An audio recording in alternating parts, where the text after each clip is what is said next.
I went to the 1965 Roundup in Idaho.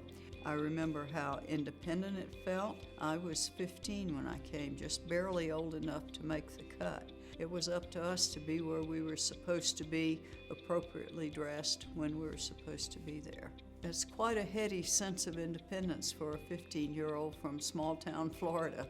Girl Scouting gave me a sense that I could do what I wanted to do if I worked at it, set my goals and worked at it.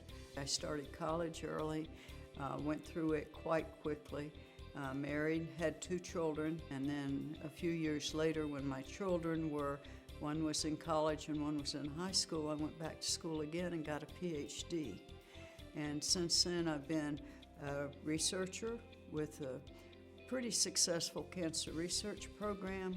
I'm a biochemistry professor at a medical school now, and so that's a pretty important job, I think, for a small-town kid from an area where graduating from high school was a big deal. To go on to college was an even bigger deal, and to make a profession out of education and the research that I've done is a reasonable accomplishment.